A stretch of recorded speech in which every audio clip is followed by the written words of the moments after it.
Now, I don't normally involve myself in any kind of TikTok drama. You know, the kind where somebody is calling out somebody else and then suddenly loads of other people pile on and then before you know it, there are bodies everywhere. I normally just stay in my lane and I just do my history stuff with maybe a slight deviation into fish content once in a while.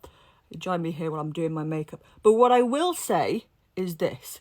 Those men, those arseholes who so upset Rebecca Goodwin, Becky Mills, by inviting her on their stupid podcast, which she came to do completely at her own cost.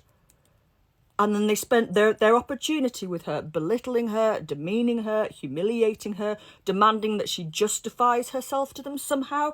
They are cunts, and they can get in the bin. When I saw Becky in floods of tears after she had to walk, I was so angry.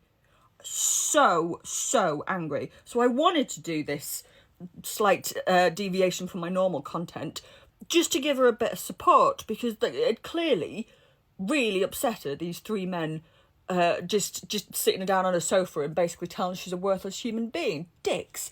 So what I will say is this, as I'm a historian who mostly researches adult history, right? And this has led me to work quite closely with that community of people today, and they have been extraordinarily generous and kind and supportive, and smacked me down a few times when I got out of line and needed to be put back in my place. But the adult work community has been incredibly supportive towards me. And I see that reaction from horrible people, mostly horrible men, demanding that they justify themselves, trying to say that they are somehow of no value.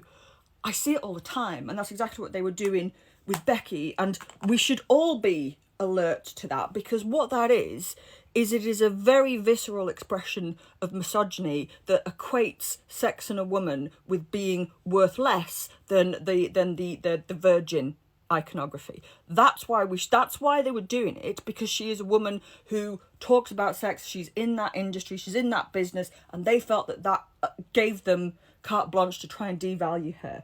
And what I will say is this, apart from the fact that she's a fucking human being and she has innate value, as we all do. Now, Becky left that interview in tears, and she was talking about her sense of value, and she was talking about it in terms of the tax that she gives, which is phenomenal, by the way, an incredible thing. But I also want to chip in and say, Becky, you've got so much value. Not only are you hilarious and funny, I followed every account she's ever had here on TikTok. And in fact, I've got a newspaper column with iNews, and at the end of last year, I was asked to nominate my People of the Year, and I nominated Becky. I said I thought that she was absolutely phenomenal, and the reason is because she demystifies the adult industry. She neither glamorizes it nor says that it's overly horrific. She just tells it exactly like it is, and she supports other women in that industry, in that space. And we all know that the adult industry is notoriously exploitative. It can be. And one of the things that OnlyFans did, which isn't a perfect platform and has its own issues, but it allowed people, primarily women, to work without a third party operator, to be able to work for themselves. And Becky navigated that and helps other people do it, and is very, very open and honest about what she earns, about what it costs, about what she needs to do. She has been such a breath of fresh air. I think she's so important. And I get pissed off when people try and pull her down or say that, she's a terrible role model. She's not trying to be a role model. She's just trying to be honest. And that, I think, is so refreshing about her. So I just wanted to just come on here and just say I'm a big Becky Mills fan, and those men and their shitty podcast can get in the fucking bin. Anyway, that's my thoughts on the situation.